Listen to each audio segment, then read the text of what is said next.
ফেসবুকের নিয়ম কানুন মেনে কাজ করলে ভিডিও ভাইরাল করার দায়িত্ব হচ্ছে ফেসবুকের। ইদানিং দেখছি এই ধরনের ভিডিওগুলো বেশি ভাইরাল হচ্ছে, তাই আমিও ট্রাই করব আজকে স্পাইসি ওয়াটারমেলন। প্রথমে একটু তেঁতুল নিয়ে পানি দিয়ে কষলিয়ে তেঁতুলের বিচিটা আলাদা করে নিয়েছি।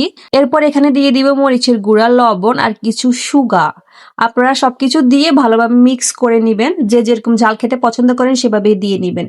2 পিস তরমুজ নিয়ে নিলাম। এরপর তরমুজের পিছন দিয়ে আমি বাঁশ দিব, তরমুজের পিছনে 2টা কাঠি দিয়ে দিব। কাঠিটা দিয়ে দেওয়ার আগে ভালোভাবে ওই দিকটা শেভ করে নিবেন, না হলে কাঠিটা ঢুকতে চাইবে না।